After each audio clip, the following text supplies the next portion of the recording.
পবিত্র কোরআনকে সত্য প্রমাণিত করতে খ্রিস্টানদের চ্যালেঞ্জ গ্রহণ করে বিষ পান করেছিল বিখ্যাত ইসলামিক স্কলার আশরার রাশিদি। আর নিজের জীবনের ঝুঁকি নিয়ে তিনি প্রমাণ করে দিলেন যে ইসলামের কোরআন হাদিসে বর্ণিত একটি কথাও মিথ্যা নয়, কারণ হাদিসে উল্লেখ রয়েছে বিষ পান করে একটি আজোয়া খেজুর খেলে বিষের কার্যকারিতা নষ্ট হয়ে যায়। এই ঘটনাটি ঘটেছিল 2020 সালে ইংল্যান্ডের ম্যানচেস্টার বিশ্ববিদ্যালয়ের খ্রিস্টান ও ইসলাম ধর্মের মধ্যে বিতর্ক প্রতিযোগিতায়। এই বিতর্ক প্রতিযোগিতা চলাকালীন ইসলামের সত্যতা প্রকাশ পেয়ে যাবে এই ভয়ে পশ্চিমা মিডিয়াগুলো এই খবর প্রচার করেননি। আর ইসলাম শুধু একটি ধর্ম নয়, একটি পরিপূর্ণ জীবন ব্যবস্থা। ইসলামের কোরআন এবং হাদিসে যা কিছু বর্ণনা করা হয়েছে তা এক বিন্দু পরিমাণেও মিথ্যে নয়। এর আগেও অনেক বড় বড় বিজ্ঞানীরাও ইসলামের সত্যতা প্রমাণ করেছেন। আধুনিক জ্ঞান বিজ্ঞান যত উন্নত হচ্ছে, কোরআন এবং হাদিসের ব্যাখ্যা বুঝতে তত সহজ হয়ে গেছে। আর এজন্যই ইসলামের সত্যতা স্বীকার করে অনেক বড় বড় গবেষক ও বিধর্মীরা ইসলাম ধর্ম গ্রহণ করেছেন। 2020 সালে ইংল্যান্ডের ম্যানচেস্টার বিশ্ববিদ্যালয় খ্রিস্টান ও ইসলাম ধর্মের বিতর্ক অনুষ্ঠানে যোগ দিয়েছিলেন বিশ্ববিখ্যাত ইসলামিক স্কলার শায়েখ আশরার রাশিদি। আর বিতর্ক চলাকালীন খ্রিস্টান পাদ্রী তাকে বললেন,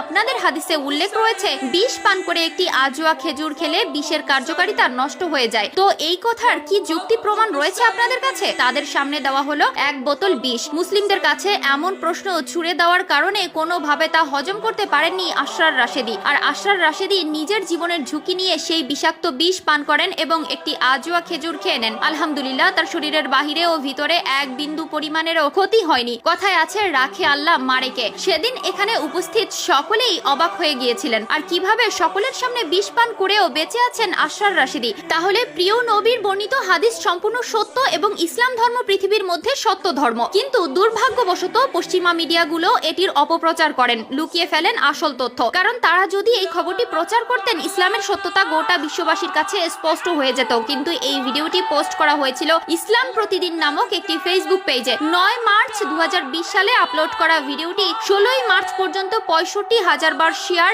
এবং 9,93,000 ভিউ হয়েছে। চলুন জেনে আসি মানুষের মৃত্যুর সময় কোন কোন প্রক্রিয়া চালু হয়। মৃত্যুর ঠিক আগে এক এক করে অঙ্গগুলো কাজ করা বন্ধ করে দেয়। প্রথমে শ্বাস প্রক্রিয়া বন্ধ হয়, আর তারপর হৃদস্পন্দন বন্ধ হয়ে যায়। পরবর্তী 5 মিনিটের মধ্যে শরীরের অভ্যন্তরের অক্সিজেনের সরবরাহ বন্ধ হয়ে যায় এবং কোষগুলি মারা যেতে শুরু করে। এই অবস্থাকে বলা হয় পয়েন্ট অফ নো রিটার্ন। এরপর প্রতি ঘন্টায় শরীরের তাপমাত্রা 1.5 ডিগ্রি কমতে থাকে। মৃত্যুর পর ত্বক 24 ঘন্টারও বেশি সময় বেঁচে থাকতে পারে। শরীরের কিছু কোষ মৃত্যুর পরেও সক্রিয় থাকে এবং নিজেদের মেরামত করতে থাকে। এই অবস্থা চলতে পারে অনেক দিন। মানুষ ছাড়াও প্রাণীদের মধ্যেও এই প্রক্রিয়া চলতে থাকে এবং চামড়ার জীবনযাপন অব্যাহত থাকে। কিডনি, লিভার, হার্টের মতো অঙ্গগুলো মৃত্যুর পর 6 ঘন্টার মধ্যে অন্য কারো শরীরে প্রতিস্থাপন করা যায়। নখ ও চুল মৃত্যুর পরও বাড়তে পারে। অনেক সময় দেখা গিয়েছে মানুষের মৃত্যুর পর